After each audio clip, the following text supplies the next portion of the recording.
J'avais envie de développer un concept de centre de vacances qui soit paisible, écologique. Ça colle dans un environnement serein en fait. J'avais envie de le construire moi-même de A à Z et de mixer plusieurs types d'habitats différents. Le dénominateur commun de tous ces habitats-là, c'était le bois. Et ne sachant pas le travailler, je me suis dit de toute façon, il va falloir apprendre à le faire avant de pouvoir te lancer. Et donc j'ai passé un CAP en charpente.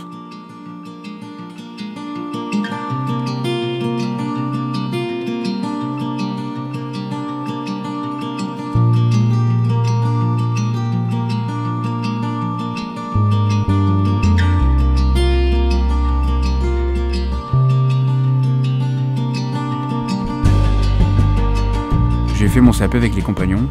J'étais dans une classe où c'était moyenne d'âge 27 ans. Il y avait une personne de 45 ans et on était tous en reconversion professionnelle. L'ambiance du compagnonnage, c'est une dynamique qui est juste extraordinaire pour apprendre un métier, quoi.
Du coup, je me suis surtout donné une éthique dans le travail, c'est-à-dire de travailler avec des matériaux locaux, même si je suis amené à travailler sur un rayon, on va dire, assez grand. En fonction d'un chantier, je vais toujours chercher à aller chez le sieur qui est le plus près du chantier.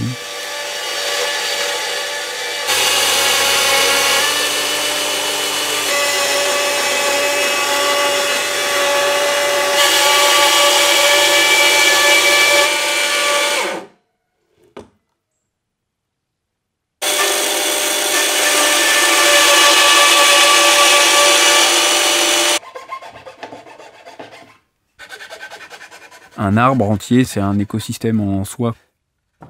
C'est une structure avec ses souplesses, ses faiblesses, ses forces complètement distinctes. C'est vraiment plaisant de pouvoir travailler, enlever de la matière, lui donner une forme, garder de la solidité, parce que c'est aussi une partie du boulot de charpentier, c'est de savoir comment tailler une pièce pour qu'elle soit suffisamment souple, mais en étant suffisamment solide pour pouvoir résister dans le temps, accepter des contraintes, et pouvoir donner l'ensemble de ces caractéristiques-là à une pièce et à un ouvrage après ensemble. Ah. Là, ma cliente. Je crois qu'elle va pas résister à l'envie de vous voir.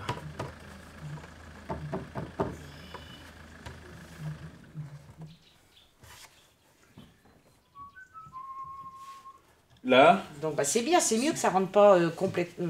Ah bah oui, c'est sûr qu'il faut que ça y ait un peu de force, quoi. Mais voilà. Donc là, je vais m'amuser au montage, à faire que je rejoue du marteau pour le démontage, puis que j'en rejoue encore pour le montage final. Soit, regarde, tu vois, ici, là, c'est plus creux que là. Oui, je vois. Donc soit je suis cette, ça me fait penser à l'éolienne. Cette coupe-là, ouais, un peu. Je pensais faire une découpe arrondie comme ça sur le dessus. Oui, ça, on en avait parlé, c'est ce que je voulais. Je t'avais demandé ça, oui. On reste là-dessus. Comme l'autre. On reste sur cet arrondi-là régulier, quoi. Oui, parce que tu envisages autrement. Bah non, mais si on décide de faire des arrondis un peu partout, on peut peut-être modifier celui-là, je sais pas, mais... Oui, mais comment? C'est toi qui te connais mieux que moi. Tu vois, avec tout ce que tu m'as dit hier au téléphone, n'empêche que quand je vois, dans le coup, ça permet éventuellement de Ouais, puis là, réfléchir à tu le d'autres vois trucs. comme ça sur tréteau et par terre, mais une fois qu'il sera, tu le verras debout, en Oui, vue d'ensemble, ça va encore sera être différent. autre chose. Ouais. Ok Camille.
Mon camion m'a servi de maison pendant pas loin d'1 an.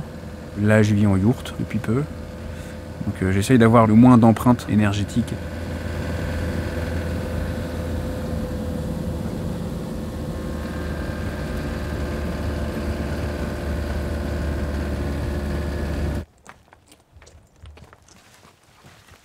Un arbre qui meurt ou qu'on coupe peut toujours lui redonner une deuxième vie, peut toujours lui trouver une utilisation.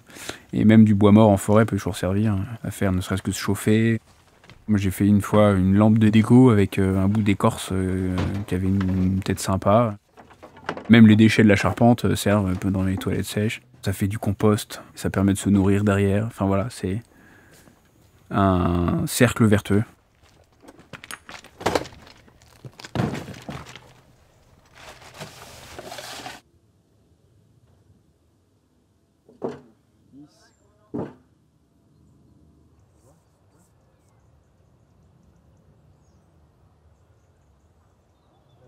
Je travaille pas beaucoup, de façon rémunératrice en tout cas, parce que d'une part je cours pas après le pognon, j'ai pas besoin de beaucoup pour vivre, je me satisfais de peu, j'ai envie de peu, et ça recolle avec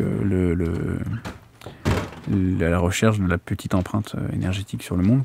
J'ai pas envie de gagner des millions, ni d'avoir un yacht, et passer ma vie sur mon yacht, ça m'intéresse pas du tout. Si, un rêve, très pragmatique, d'avoir un atelier, un bel atelier, avec que des outils traditionnels.